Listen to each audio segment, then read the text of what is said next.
Hi, guys. If you can just pick it up. Yeah. Thank you so much. Sorry. That's okay. Hi, I'm Jaden. Thank you all so much for having me here.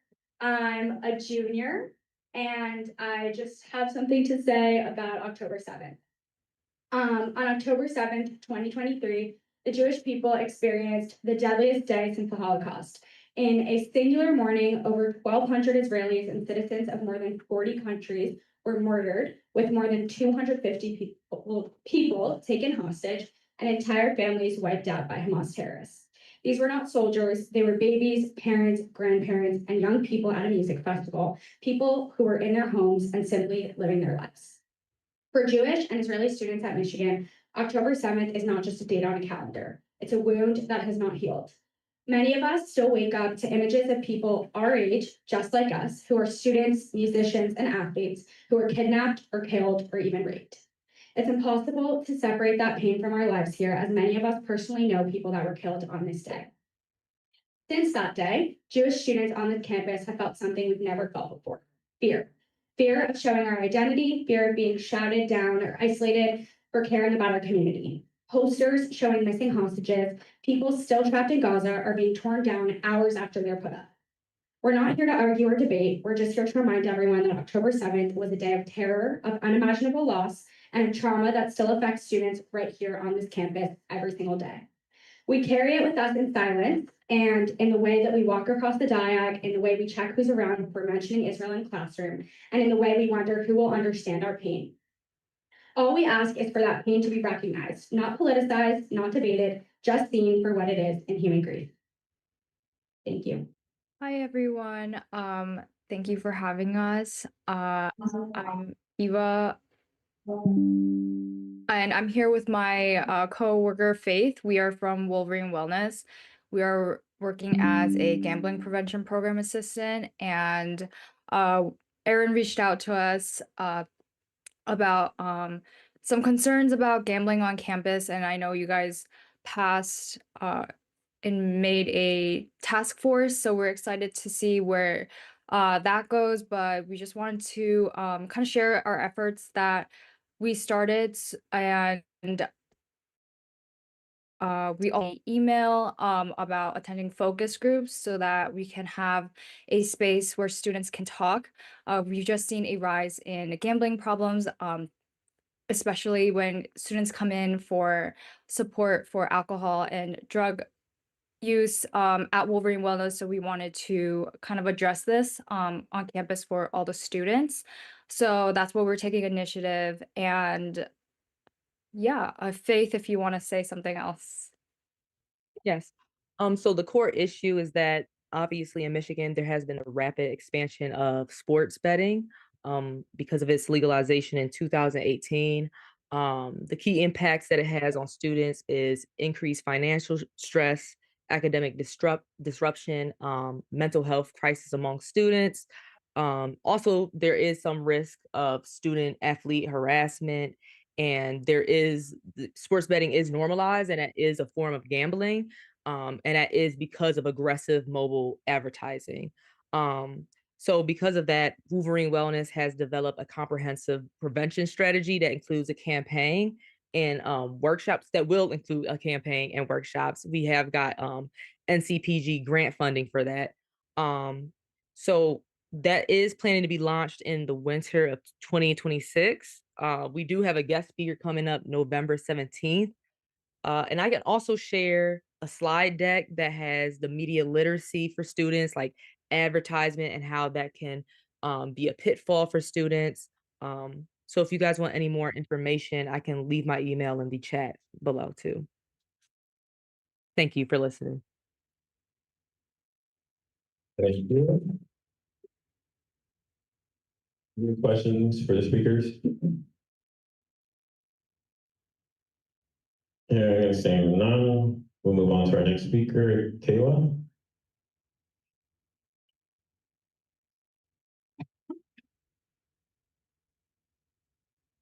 What's up, everybody?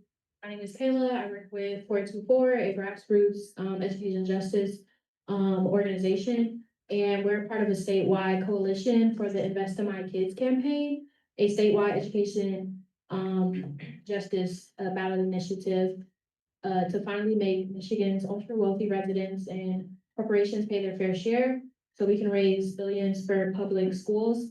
I'm not sure if you all know, but Michigan is one of like the worst states, like probably 49, in improving in school funding and equitable funding. Excuse me. And so this is a very tangible way that we can increase revenue for our schools through changing the Michigan constitution. We know that decades of underfunding have hit Detroit, Ypsi, and other marginalized communities the hardest, and those same inequities show up here at U of M too, and who gets in here and who doesn't. So this isn't something that doesn't impact us in the student body.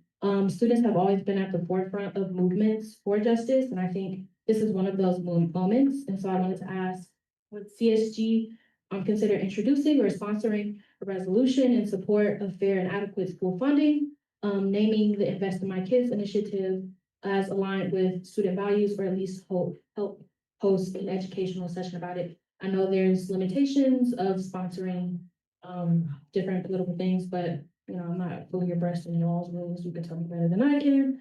But for individual reps, if this does speak to you, I would love to have you all support and informing your constituents or just your individual supports. Initiative move forward for the Invest in My Kids program, what would that be and how would that look ideally? Honestly, I would take you all's cue on that of like the precedence of what is most effective with initiatives like this, but like, yeah. Yeah, Sorry. that's fine. No, it's okay. Yeah, thank you for coming out again. Yeah, thank you. All right, thanks, guys. All right, thank you. Next speaker, James.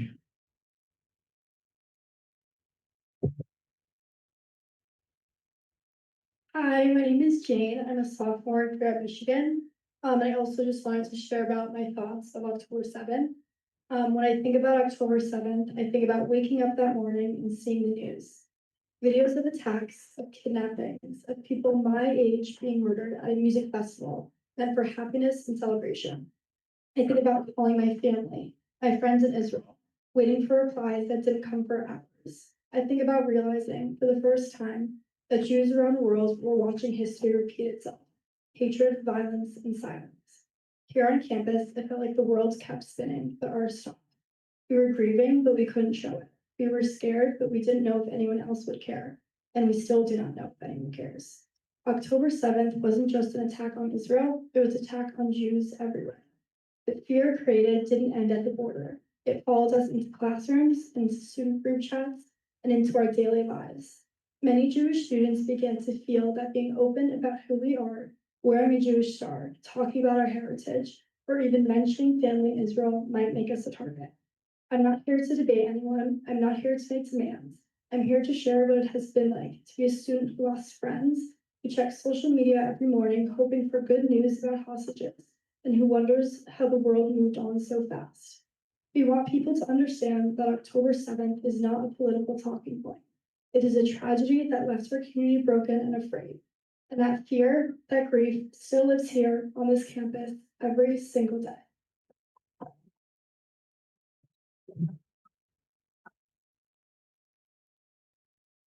Any questions for the speaker? Hearing and seeing none, moving on to Mia.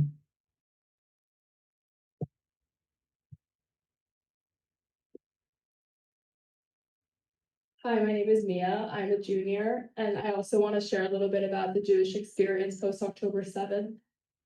For most Jewish students, October 7th changed everything.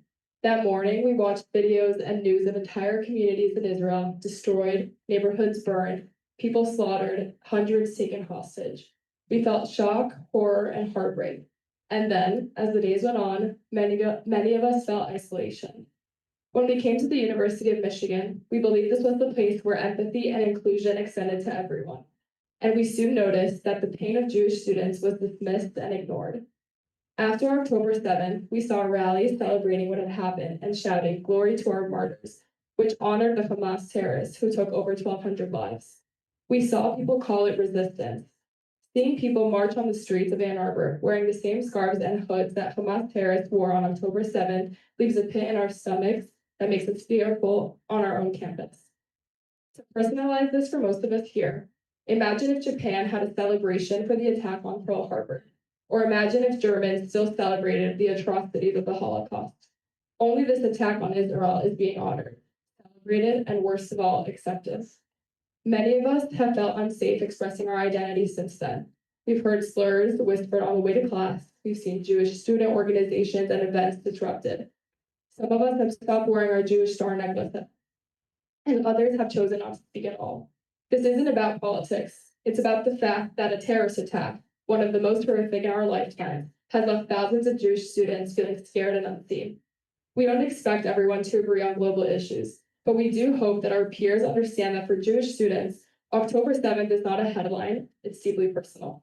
We carry it with us in every conversation, every classroom, and every moment when we have to decide whether we're being open about our Jewishness. That's the reality that many of us live with. And that's why it's so important that people here simply understand what that day means to us. Thank you.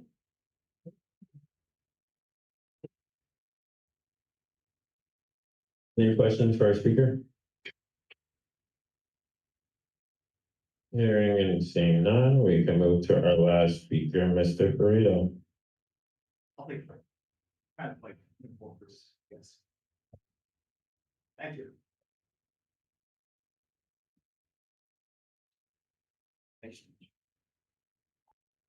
I actually, before I start, can I just say, I guess, trigger warning, anything like mental health, self-harm type stuff?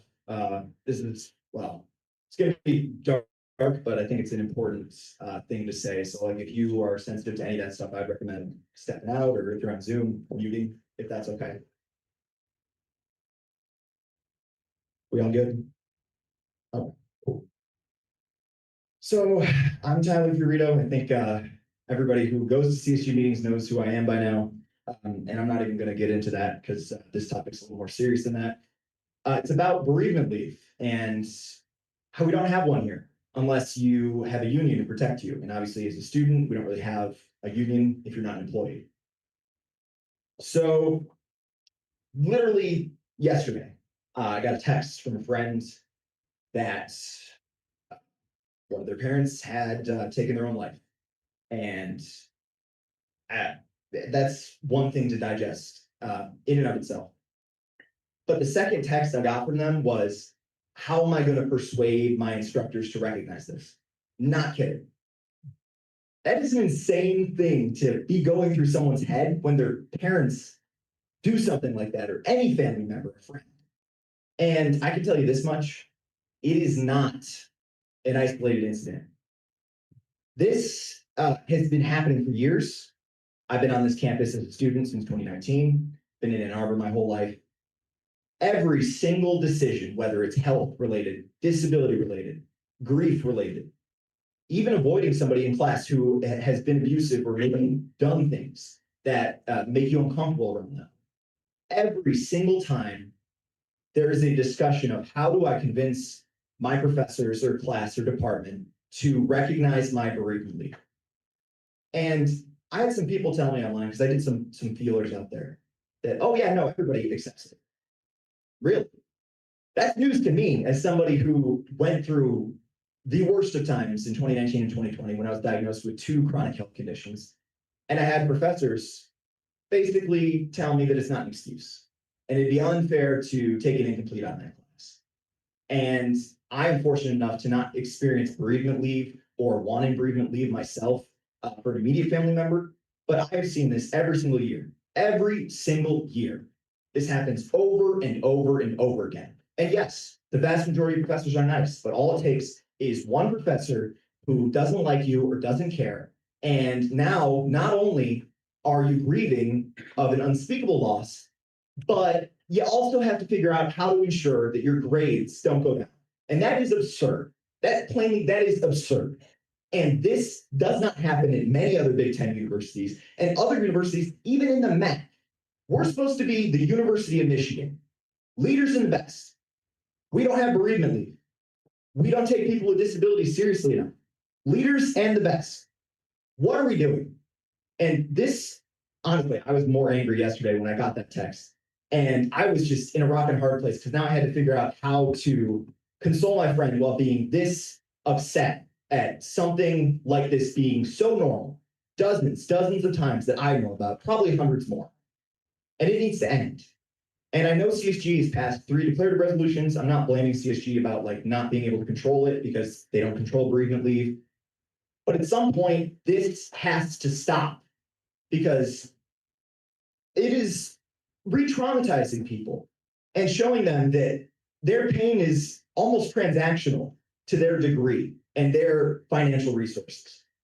And I'm done with that. I'm done with that with people being treated like this, whether they lost a family member or they're going through a health crisis, or maybe they're in an abusive, toxic situation. I'm done with that. And I want CSG to be done with it too, and make sure that that bereavement leave, that declarative resolution that we've passed 3 different times, becomes an actual tangible change on campus, because this has to end. Thank you.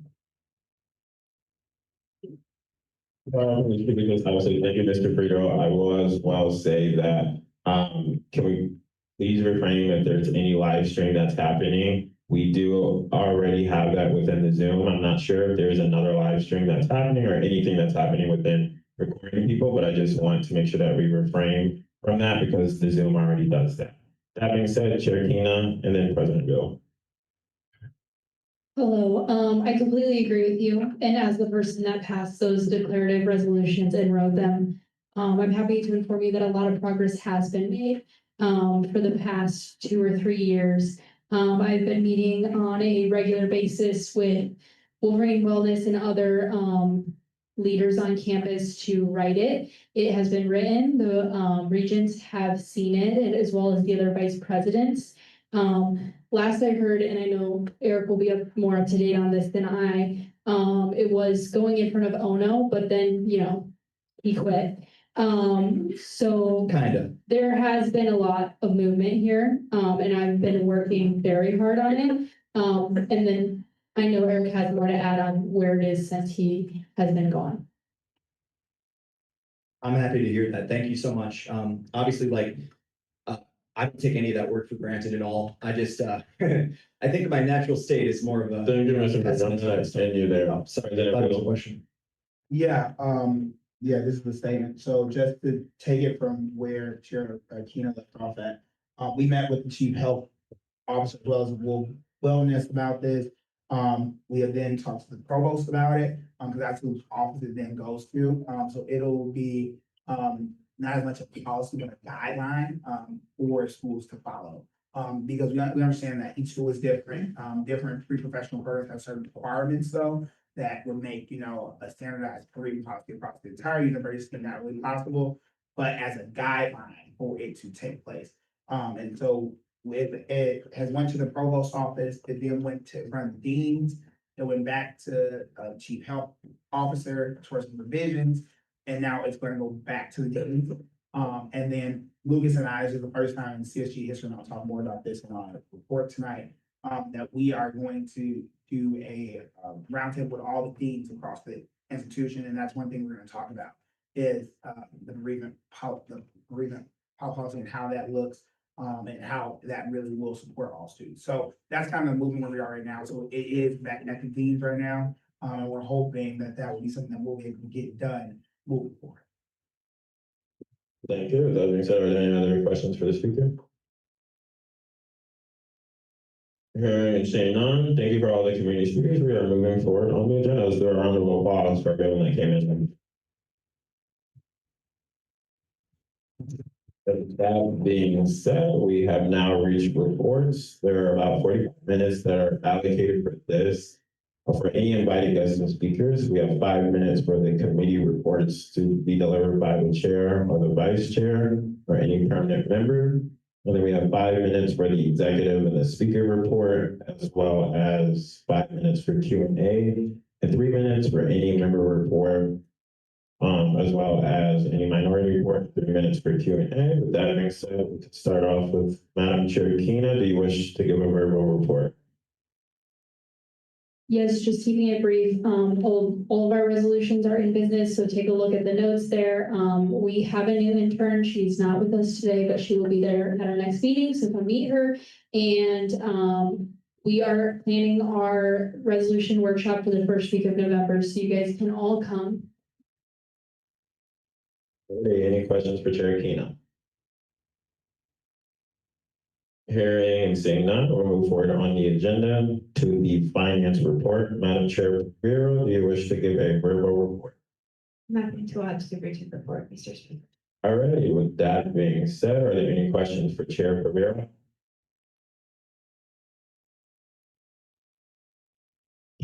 Hearing and seeing none, we'll move forward on the agenda to the communications report.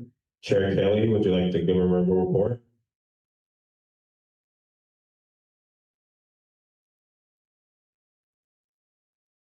Or Vice Chair? No. That being said, I hear no report. Are there any questions or comments for the communications committee?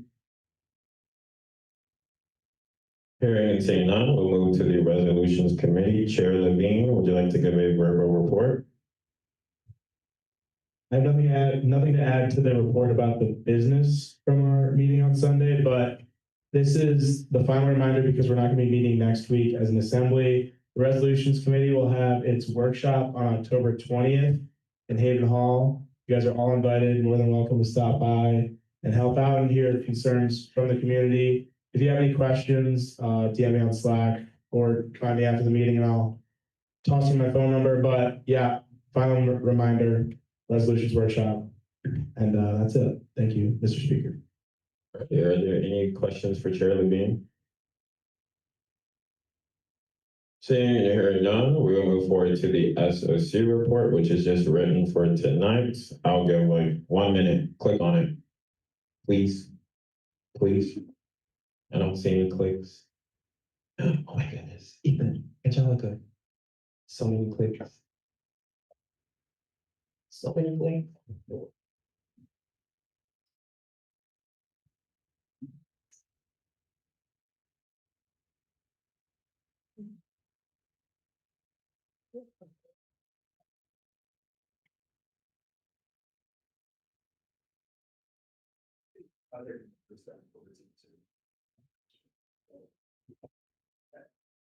All right, hopefully you're able to see all the music work that's going on in SOC and questions, just reach out to the director. That being said, we have reached shout outs. I'll allocate 5 minutes for this. Please click on shout outs, do a quick shout out to someone here, welcoming any new humans that you see or just anything that you want to do. And I will have our speaker heart, our chief of staff, as well as our newly interns to be able to read them off as well. So 5 minutes, and then we will read them. So please submit a shout out. All right, guys, I'm gonna give you guys about 1 minute to kind of just submit some short shout outs. And we'll go from there. Thank you.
All right, guys, we're gonna go ahead and get started with shout outs. I'm going to bring in our new interns. Yeah, go ahead and give him a round of applause. I'm gonna let you guys read off. Okay? Go ahead and get started. Devin. So Devin. So I just feel like Yeah, maybe show what I do. Actually, do. Okay, so Devin. Devin, go, Mr. Speaker. I'm so proud of you for speaking your mind, sir. You indeed have stood on business for students. Aw.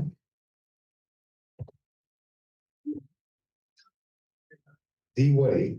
D Woody, I love you. Slay, happy face. Okay, Jack Binder. Jack is awesome, y'all. I appreciate the care and attention you show to SOFC.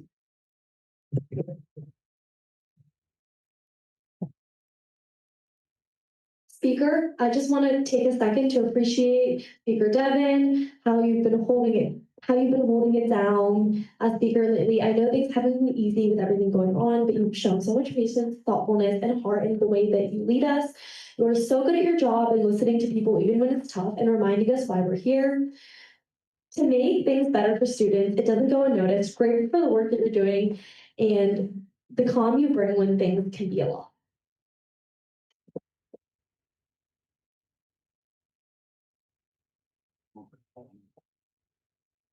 Ethan.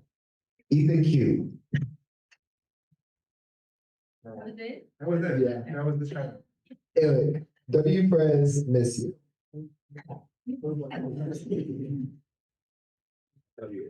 Ala and Arden, welcome to CSG.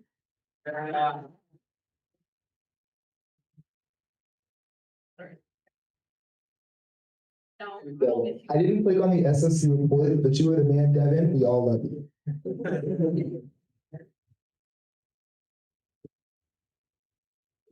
Emerson, W. Comms Director, hashtag myth busted.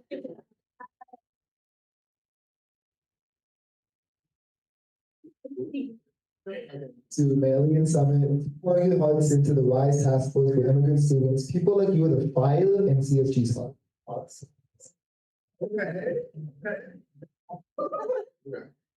New reps, welcome to CSG. Glad to have you all. Claire and Callie, welcome to the Office of the Chief of Staff. I can't wait to see all the lovely things we want to do this year.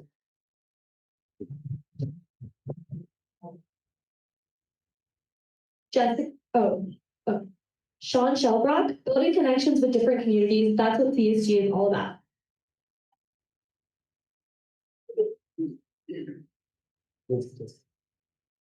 Jesse Rainbow, today was my first day in CSG and Jesse was very welcoming to me. Checked in with me to see if everything was going well.